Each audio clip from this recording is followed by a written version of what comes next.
I need you to tell everyone we're just friends at the reunion. My ex will be there, and I want to see how he reacts, she said casually. I said, okay, and walked out. Permanently. She texted after the reunion, ready to go back to normal. I said, normal ended yesterday, and turned my phone off. I, 29, male, had been with Rachel, 27, for 2 years. We lived together, split bills evenly, talked about long-term plans. I thought we were building something real. Until Thursday night, when she looked up from her phone and said, with the same tone you'd use to ask someone to pass the salt, I need you to tell everyone we're just friends at the reunion. My ex will be there, and I want to see how he reacts. I stared at her. She smiled, casual, like she'd just suggested we try a new restaurant. The high school reunion was Saturday, 2 days away. She wanted me to stand in a room full of her old classmates and pretend I didn't exist in her life. Not as her boyfriend. Not as her partner. As some convenient prop in whatever psychological game she wanted to play with a man she dated in 11th grade. I said, okay. Then I walked out. Permanently. She texted after the reunion, breezy and expectant, ready to go back to normal. I sent one message back. Normal ended yesterday.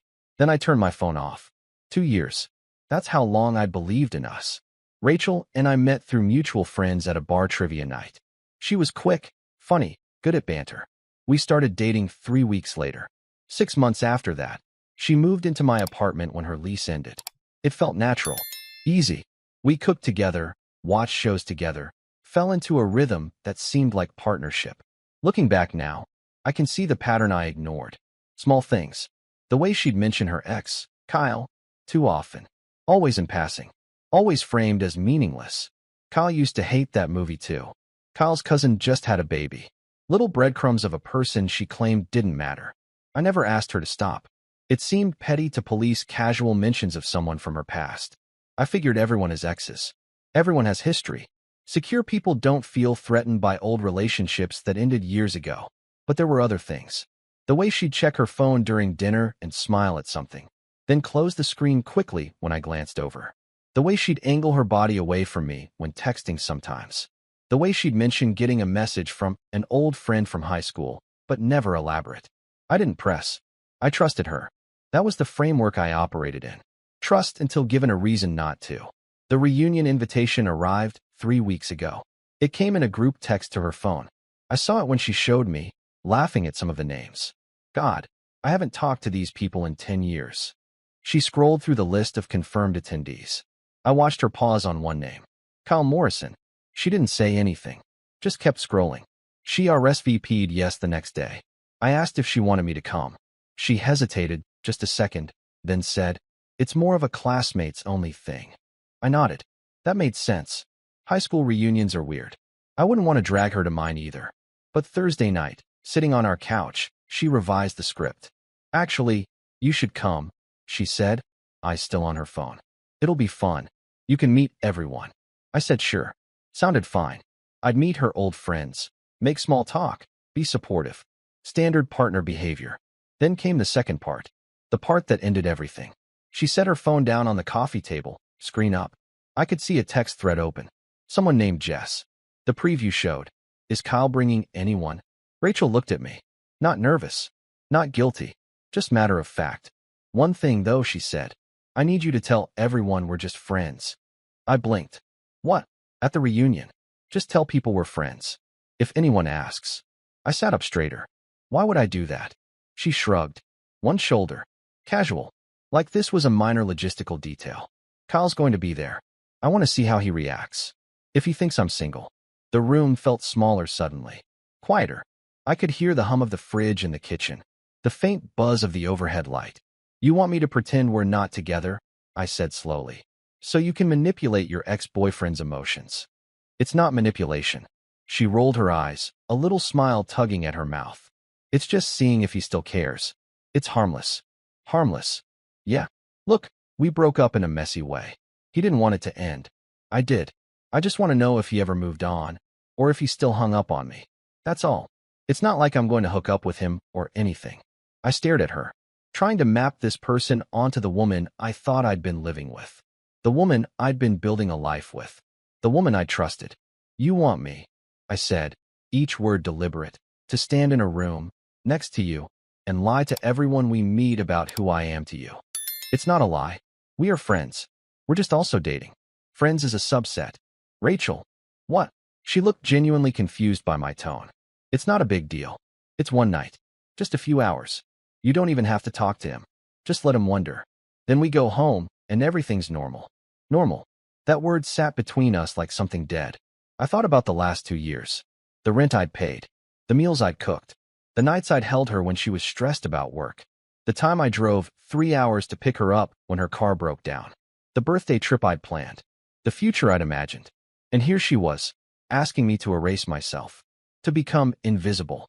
To serve as wallpaper in her psychological game with a man she'd dated when she was 17. I felt something click into place.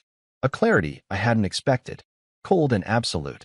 This wasn't something you came back from. This wasn't a mistake she'd apologize for later. This was who she was. Someone who saw me as a tool. A prop. Useful when convenient.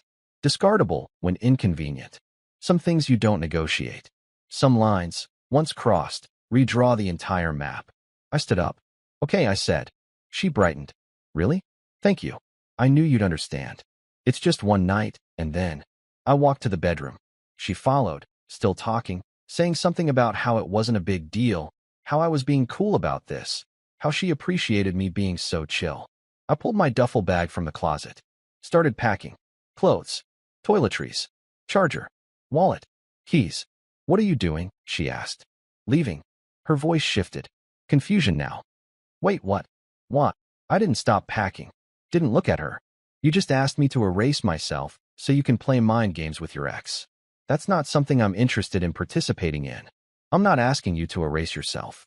I'm asking you to just not mention we're dating for a few hours. That's it. Right? Not mention that I'm your boyfriend. Not mention that I live with you.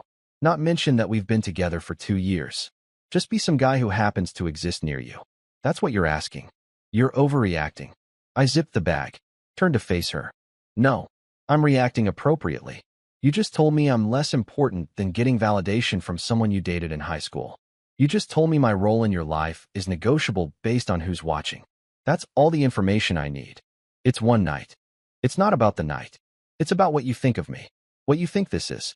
I gestured between us. You think this is something you can pause and unpause based on your convenience. It's not. Her face hardened. So you're just leaving? Because I asked one thing? After 2 years. You asked me to not exist. Yeah, I'm leaving. I walked past her. She grabbed my arm. I stopped, didn't pull away, just stood there. You're being ridiculous, she said. This is insane.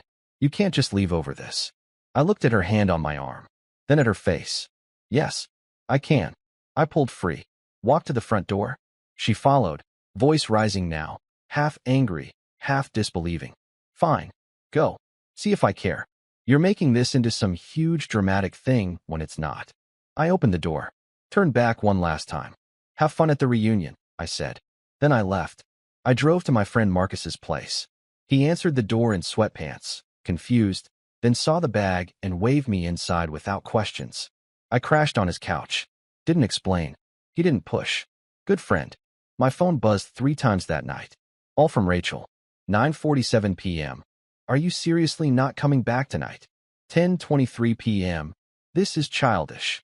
11:08 p.m. Whatever. I'm going to bed. I didn't respond. Turned the phone face down. Stared at the ceiling. Marcus came out around midnight with 2 beers. Handed me one. Sat in the armchair across from me. You want to talk about it? He asked. She asked me to pretend we're not together at her high school reunion. I said. So she could see if her ex still has feelings for her. Marcus took a long drink. Set the bottle down. Jesus. Yeah. And you left. I left. He nodded slowly. Good. That was it. No lecture. No questions. Just confirmation that I'd done the right thing. It helped. Friday, I went back to the apartment while she was at work. Let myself in with my key. Packed systematically. Clothes. Books. My desk. My dishes. Anything that was mine. I'd paid for most of the furniture. Considered taking it. Decided it wasn't worth the fight. I just wanted out cleanly. I left my key on the kitchen counter. Took one last look around.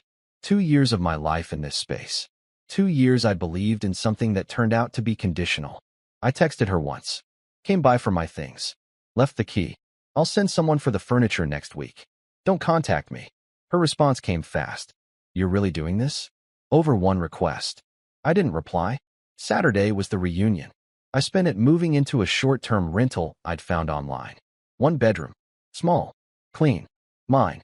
I didn't think about her. Didn't imagine what she was doing. Didn't care if Kyle showed up, or how he reacted, or what game she played. It wasn't my circus anymore. I assembled my bed frame. Unpacked boxes. Set up my desk by the window. Ordered pizza. Watched a movie. Went to bed early. My phone was off. Had been since Friday night. I didn't need to hear from her. Didn't need explanations, or justifications, or apologies. The conversation was over. Update 1. Sunday morning, I turned my phone back on. Needed to respond to some work emails. The messages loaded. 17 from Rachel. They started Saturday night. 9:14 p.m., right after the reunion would have ended. Hey, I'm back. Where are you? Are you still at Marcus's? Can we talk? Then a gap. Then more, getting progressively more confused. I don't understand why you're being like this. Call me. Seriously, call me. Then Sunday morning. Are you really not going to respond? This is insane. You can't just disappear. I came home and half your stuff is gone. What the hell? We need to talk about this. You're acting crazy. I read through them once. Felt nothing. Just watched the words like they belonged to a stranger's story. The last message came at 10:33 a.m. Sunday. Okay, I get it. You're mad. Can we please just talk and go back to normal? Whatever I said wrong, I'm sorry. Just come home. Go back to normal. She actually thought normal was still an option. I typed one message. Short. Final. Normal ended yesterday. Sent it. Then I blocked her number. Blocked her on every platform. Instagram. Facebook. WhatsApp. Everywhere. Marcus texted an hour later. Rachel just called me asking where you are. Told her I don't know. She sounded pissed. I replied, thanks for covering. She's blocked now. If she keeps calling, don't answer. Copy that. You good? Better than I've been in a while. Monday, I focused on work. Dove into a project I'd been putting off. Had a productive day. Met a coworker for lunch. Felt lighter. Like I'd been carrying weight I didn't realize was there until it was gone. Tuesday afternoon, Marcus called. You're not going to believe this, he said. Try me. Sarah just texted me. Sarah was his girlfriend. She knew Rachel through some mutual friend network. Apparently, Rachel spent the whole reunion telling people about Kyle. Asking questions. Trying to figure out his situation. He showed up with his fiancée. I laughed. Couldn't help it. His fiancée. Yeah. Rachel didn't know. Thought he was single. Spent the night trying to get his attention. He barely acknowledged her. Was too busy with his actual partner. So she played herself. Completely. And now she's telling everyone you broke up with her out of nowhere. That you're unstable. That she doesn't know what happened. Of course she is. Sarah says most people aren't buying it. A few of Rachel's closer friends are asking questions. Apparently, this isn't the first time Rachel's pulled something like this. That caught my attention. What do you mean? Sarah didn't give details. Just said Rachel has a pattern. Uses people. Drops them. Rewrites history. I filed that information away. Didn't change anything. But it confirmed what I already knew. I'd gotten out at the right time. Update 2. Wednesday, I got a Facebook message request. Someone named Jess. I didn't recognize the name immediately, then remembered. The text thread on Rachel's phone. Is Kyle bringing anyone? I accepted the request. Read the message. Hey, I'm one of Rachel's friends from high school. I don't know if she mentioned me. I heard you two broke up. I wanted to reach out because I think you should know some things. I typed back. I'm listening. Her response came fast. Rachel's been like this since high school. She dates people but keeps tabs on her exes. Always wants to know if they still care. It's like she collects them. Kyle broke free by getting engaged. Didn't tell anyone until the reunion because he knew she'd show up and make it weird. He was right. She told me they broke up messy. That he didn't want it to end. That's backwards. She broke up with him senior year because she got bored. He moved on. She couldn't handle it. Kept trying to get his attention for years. Finally, he just stopped responding. I read that twice. So the narrative she'd fed me was inverted. She was the one hung up. Not him. Jess kept typing. She dated a guy named Matt our sophomore year of college. Did the same thing. Wanted him to come to some party and pretend they weren't dating so her ex from freshman year would wonder. Matt told her no. She dumped him. Told everyone he was controlling. Jesus. Yeah. I stopped being her friend after that. But she keeps cycling through people. I saw her post about you a few times. You seem normal. I figured you didn't know what you were dealing with. When I heard you left, I thought you should know it's not you. It's her. It's always been her. I thanked her, told her I appreciated the context. She replied with, good luck. And hey, if you want the full story, there are like 5 other people who could tell you similar things. She leaves wreckage. I didn't need the full story. I had enough. Thursday, Rachel's best friend, Amanda, somehow got my new number. Probably from Marcus's girlfriend before I could warn her. Amanda called, and I answered out of curiosity. You need to call Rachel, she said immediately. No greeting. No build-up. No, I don't. She's a mess. She's crying every day. She doesn't understand what she did wrong. You just left. She asked me to erase myself for her ex's benefit. That's what she did wrong. And I didn't just leave. I left after making it very clear why. It was one mistake. It was a choice that showed me who she is. I don't want to be with someone who sees me as disposable. You're being cruel. I'm being clear. There's a difference. Amanda's voice got sharp. You know, she did everything for you. And this is how you repay her? By just walking away. She did everything for me except respect me. And yeah, that's exactly how I repay that. By walking away. I hung up, blocked the number, texted Marcus, warned Sarah. Tell her not to give out my info. He replied, already done. Sorry about that. Amanda got it from someone else in the group. Everyone's blocked now. Update 3. Friday, 1 week since I'd left, Rachel showed up at Marcus's apartment. He texted me immediately. She's at my door. Not answering. You want me to call the cops? No. She'll leave. Just ignore her. She knocked for 10 minutes, according to Marcus. Then yelled through the door that she knew I was in there, that I needed to stop being a coward, that we needed to have an adult conversation. Marcus texted, she's saying she's not leaving until you talk to her. Tell her I don't live there. Tell her I've moved. Tell her anything. I'm not coming. He went to the door. I heard the exchange later from him. He opened it, stepped outside, closed it behind him. He's not here, Marcus said. I don't believe you. I don't care. He's not here. He moved. I don't know where. Don't come back. She apparently stared at him for a long moment, then said, you're a terrible friend. Marcus replied, no, I'm a good friend. That's why I'm not telling you where he is. She left. Saturday, she tried a different approach. Sent an email. Long rambling. Started with apologies, shifted to justifications, ended with accusations. I don't know what happened to you. You used to be understanding. You used to be kind. Now you're cold and unreachable.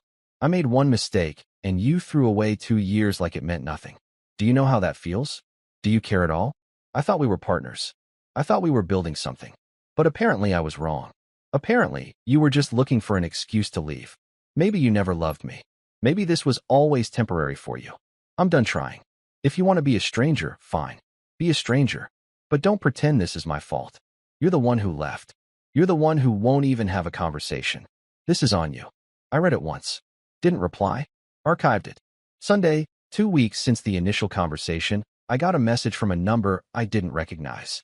This is Kyle. Rachel's ex got your info from Jess. Just wanted to say I'm sorry you got caught up in whatever she was trying to pull. She did the same thing to me years ago. Kept trying to play games. Make me jealous. I finally had to block her everywhere. My fiancé and I saw her at the reunion. She spent the whole night trying to get my attention.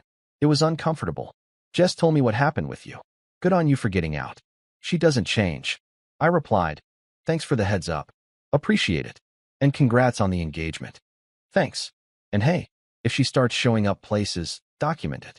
I had to get a cease and desist letter drafted when she wouldn't stop texting my fiancé. She backed off after that. Just a heads up. I screenshot the message. Filed it away, hoping I wouldn't need it.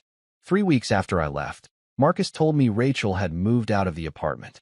Sarah said she couldn't afford it alone. Rent was too high. She's staying with Amanda now. I'd paid 2/3 of the rent. She'd paid 1/3. She couldn't cover my portion. I felt nothing about it. Not guilt. Not satisfaction. Just neutral acknowledgement of consequences. For weeks in, Jess sent me a screenshot. Rachel's Instagram story.